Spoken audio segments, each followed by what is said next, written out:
Kaming mga mahihirap, sa kasawiang palad ay nasadlak, laging inuuyam at sa putik halos itulak, pagkat araw-araw gawain daw nami di tumpak, laging pinagbibintangang di umaasenso dahil tamad.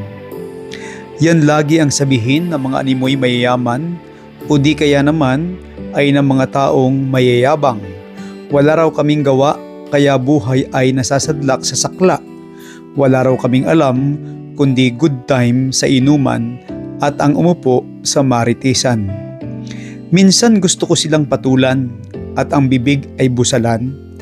Ngunit kung pakaiisipin, sila ay may tama rin naman. Pagkat maghapong pinagtrabahuhan, minsay napupunta sa inuman at sugalan, imbis na ang pamilya ang una niyang tulungan.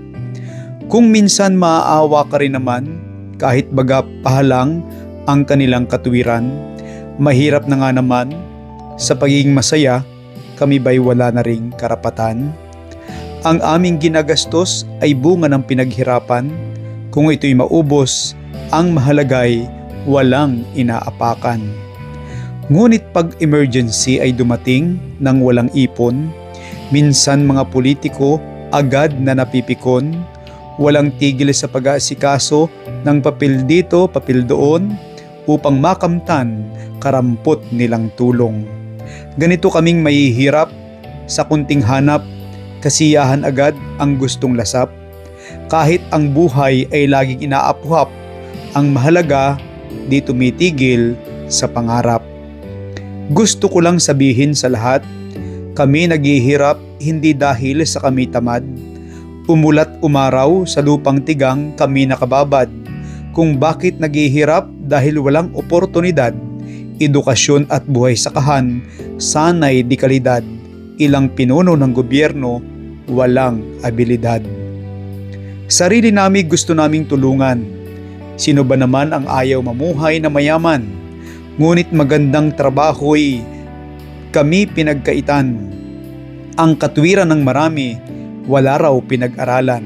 Sa aking pagtatasa kung bakit nagkaganyan, ilang pinuno sa gobyerno nakapokus sa pagyaman. Sistemang pamahalaan, di sinsana'y tinutulungan. Buhay ng tao'y may angat sa iba't ibang larangan. Sa halip ay mahihirap ang gumagawa ng paraan upang pamahalaan sa buwis ay yumaman. Sistemang pamahalaan gusto pang palitan, hindi na nga magkaunda-ugaga sa demokratikong paraan. Wala na bang ibang daan upang kaming mahihirap, sa inyo'y may asahan? Tangi naming halaga inyong nakikita tuwing kampanyahan at eleksyon lamang. Masakit na katotohanan ito sa mga nagsisikap at mabubuting politiko. Pagpalain nawa kayo ang tanging dasal ko.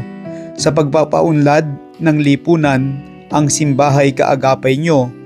Mabuting pamahala, laging isulong nyo upang katiwaliay mawala sa gobyerno. Kung magkagayoy, pakiramdam ko'y nasa langit na tayo, na walang mayaman, walang mahirap, pantay-pantay ang lahat ng tao.